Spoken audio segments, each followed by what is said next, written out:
નરેન્દ્રભાઈ મોદીએ Ghogha Dahej રોરો ferry service ચાલુ થાય તો ભાવનગર અને સુરત વચ્ચેના આવવા જવાનો સમય બચે, રસ્તા ઉપરનું ભારણ બચે અને દરિયાકાંઠાનો ઉપયોગ કરીને, દરિયાનો ઉપયોગ કરીને સ્ટીમર દ્વારા લોકો સુરત ભાવનગર ટૂંકા સમયમાં, ઓછા સમયમાં વ્યક્તિઓ એટલે કે પેસેન્જર પણ આવે, માલવાહકો પણ ચાલુ થાય, એટલે ટ્રક ઉપરના જે બધો સામાન એ પણ દરિયાઈ રસ્તે આવે.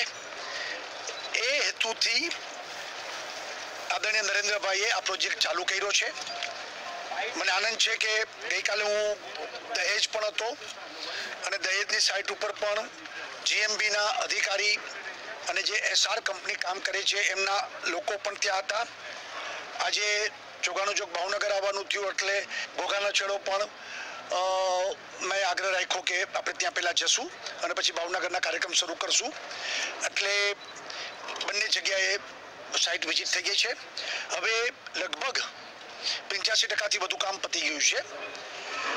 ખાલી એક સ્પાન જ્યાં પોન્ટૂન જે છે એટલે કે શિપ જ્યાં ઊભું રહેશે ત્યાંથી લોકોને બ્રિજ ઉપર લાવવા માટેનો એક સ્પાન તૈયાર છે, ખાલી બેસાડવાનો છે. એના માટેની ક્રેન, એક વર્લ્ડમાં બહુ ઓછી ક્રેન હોય છે કે જે 1000 ટન એ વસ્તુ ઉપાડીને એક સાથે પુટઅપ કરે, પણ એની ચિંતા વર્લ્ડની બેસ્ટ કંપનીઓ એની સાથે નેગોશિએશન ચાલી રહ્યા છે અને ટૂંક સમયમાં જ એ સ્પાન ફિટ થાય અને બાકી કામ જલ્દી પૂરું થાય.